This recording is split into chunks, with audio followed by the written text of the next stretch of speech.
আসসালামু আলাইকুম। আজকে চলে আসলাম পাটিসাপটা পিঠার রেসিপি নিয়ে। আমি ৩ কাপ চালের গুঁড়ো দিয়ে দিলাম, ১ কাপ ময়দা, চিনি, লবণ, একটু গুঁড়ো দুধ দিয়ে ভালো করে মিশিয়ে নিয়ে একটু একটু করে পানি দিয়ে এটাকে একটা পাতলা ব্যাটার তৈরি করে নেব।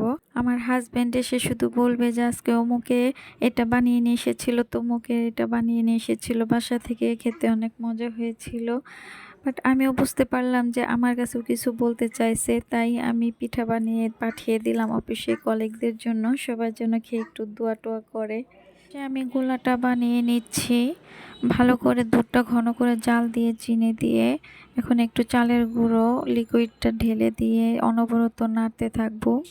এপাশে যখন ঘন হয়ে যাবে তখন আমি এটা নামিয়ে নেব।